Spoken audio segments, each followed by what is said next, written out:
Hai semua, kembali lagi bersama aku di Nuansa Cerita. Kali ini aku akan mengajak kalian untuk menjelajahi sebuah gunung. Seperti yang kita semua tahu, gunung adalah tempat yang indah untuk menikmati alam. Namun, di balik itu semua, gunung juga memiliki banyak cerita-cerita mistis di dalamnya. Nah, kali ini aku akan menceritakan salah satu cerita mistis yang ada di Gunung Sindoro, gunung yang cukup populer dan banyak diminati oleh para pendaki. Gunung yang menjulang setinggi 3150 mdpl ini, terletak di daerah perbatasan Wonosobo dan Temanggung ini menyimpan kisah yang masih menjadi misteri sampai sekarang ini. Tanpa berlama-lama lagi, mari kita simak ceritanya.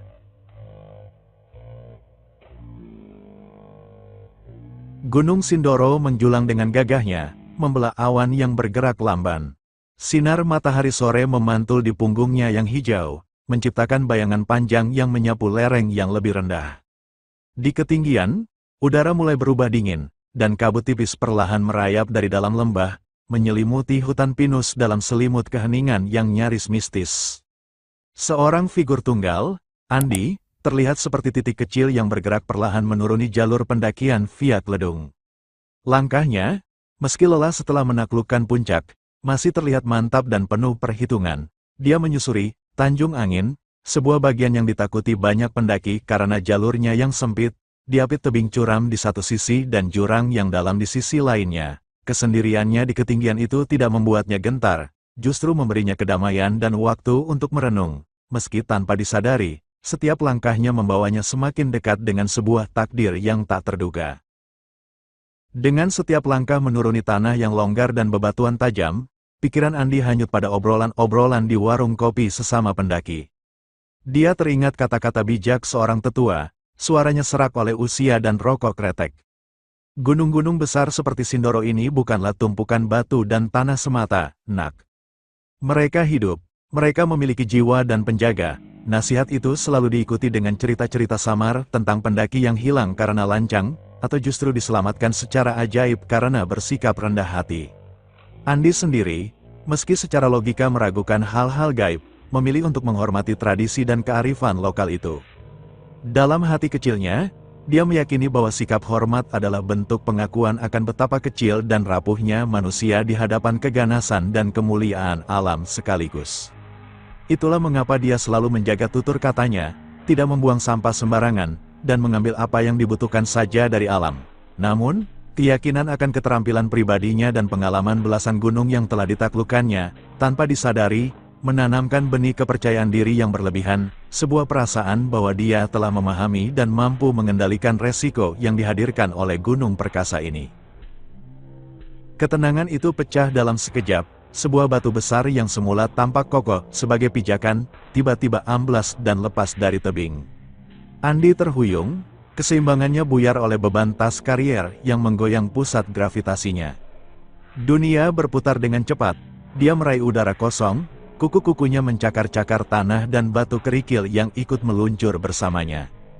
Tubuhnya terguling tanpa kendali, melintasi tepi jurang yang selama ini hanya dia jauhi dengan langkah hati-hati. Suara teriakannya tercekik oleh rasa panik yang mendadak, tenggorokannya terasa kering dan sesak. Hentakan keras akhirnya menghentikan laju jatuhnya, disusul oleh rasa sakit tajam di bahu dan punggung. Secara ajaib, tangannya berhasil membelitkan jari-jarinya pada seikat akar pohon yang kuat dan kenyal, menggantungkan nyawanya pada pegangan yang terakhir itu. Sementara itu, tas kariernya yang berisi segala logistik dan perlengkapan survival telah lenyap di telan kegelapan jurang yang dalam, tanpa meninggalkan suara apapun saat menghantam dasar. Seketika, kesadaran akan situasinya yang mengerikan menyergapnya bagai air bah. Andi tergantung di antara langit dan bumi, kaki mengayun-ayun di atas kekosongan yang gelap gulita. Ketinggian membuatnya pusing, dan setiap gerakan kecil terasa seperti akan melemparkan dirinya kembali ke dalam jurang. Suara jeritannya yang kedua kali pecah, "Tolong, ada orang! Tolong!" Namun, teriakannya hanya memantul dari dinding tebing batu dan kemudian lenyap di telan kabut yang semakin pekat. Tanpa jawaban. Tidak ada suara langkah kaki, tidak ada teriakan balasan, hanya deru angin yang menyanyikan lagu duka di telinganya. Kekuatan di tangannya mulai menipis, otot-otot lengan dan bahunya bergetar hebat, menegang seperti kawat yang siap putus. Dingin yang menyusup lewat jaketnya bukan lagi sekadar suhu, tetapi rasa beku yang berasal dari dalam jiwanya sendiri. Bayangan istri dan anaknya yang masih kecil melintas di benaknya, disusul oleh penyesalan yang dalam karena melakukan pendakian solo. Kepasrahan mulai merayap, sebuah pengakuan pilu bahwa ini mungkin benar-benar akhir. Di ambang batas kesadaran, saat pandangannya mulai kabur dan genggaman jarinya melemah satu persatu, sesuatu yang mustahil terjadi. Sebuah bentuk mulai terbentuk dari kabut dan bayangan di dalam jurang tepat di hadapannya. Bukan siluet yang menakutkan, melainkan sebuah tangan manusia yang terulur dengan tenang dan penuh tujuan. Tangan itu tampak nyata, dengan detail garis telapak tangan dan jari-jari yang jelas, terpotong oleh pergelangan yang seolah-olah muncul langsung dari dinding batu yang gelap. Tidak ada lengan, tidak ada tubuh, tidak ada wajah yang menyertainya. Kehadirannya begitu tidak masuk akal sehingga bagi Andi yang hampir putus asa, ia tampak seperti halusinasi terakhir dari otak yang kekurangan oksigen.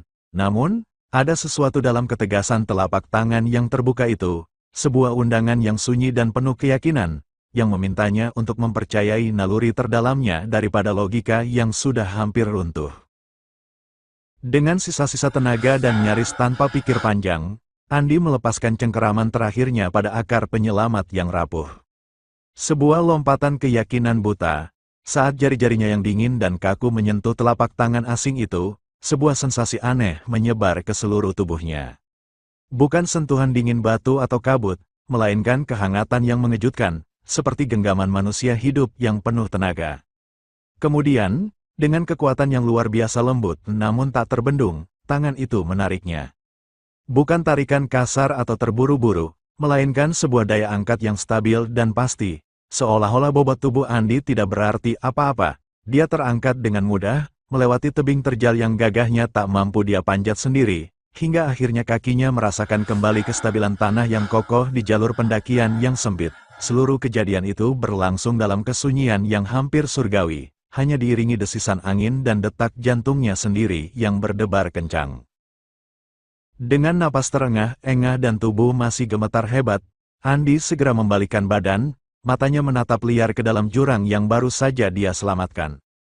Jantungnya berdebar kencang, bukan lagi karena ketakutan, melainkan karena keinginan yang membara untuk melihat, untuk mengetahui, siapa atau apa entitas yang menjadi penyelamatnya. Namun, yang menyambut tatapannya hanyalah jurang yang sama, gelap dan dalam. Kabut terus bergulung-gulung dengan tenang, seolah menyembunyikan sebuah rahasia abadi.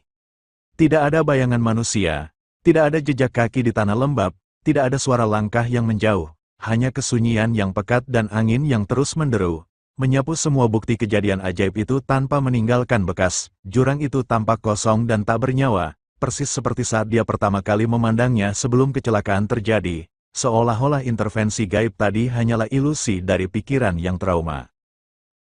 Selama beberapa saat yang terasa sangat panjang, Andi hanya terduduk lemas di tepi jurang, tubuhnya masih bergetar hebat namun hatinya dipenuhi oleh suatu kelegaan yang dalam dan membingungkan. Dia tidak lagi mencoba mencari penjelasan logis atau membuktikan apa yang baru saja dialaminya. Sebuah keyakinan yang tenang dan pasti telah mengakar dalam dirinya, dia telah disentuh oleh sesuatu yang melampaui pemahaman manusiawi. Dia diselamatkan oleh penjaga gunung itu sendiri, sebuah kekuatan yang merawat kesucian dan keseimbangan tempat-tempat seperti Sindoro. Sejak saat itu, setiap langkah kakinya di atas tanah gunung manapun menjadi lebih hikmat. Sikap hormat dan kerendahan hatinya terhadap alam bukan lagi sekadar tradisi atau nasihat, melainkan sebuah pengakuan tulus akan adanya kehadiran tak kasat mata yang mengawal setiap langkahnya, sebuah pengingat abadi tentang hari ketika jurang yang hampir menelannya justru mengulurkan tangan untuk mengembalikannya kepada kehidupan. Dengan hati yang dipenuhi oleh rasa syukur yang terlalu besar untuk diungkapkan kata-kata, Andi pun menyadari suatu kebenaran yang dalam. Puncak yang gagah itu mungkin adalah mahkota yang didamba setiap pendaki, namun hikmah sejati justru tidak terletak di titik tertinggi tersebut. Pelajaran yang paling berharga telah dia terima di tebing jurang yang gelap, melalui sentuhan tangan gaib yang mengangkatnya dari ambang kematian.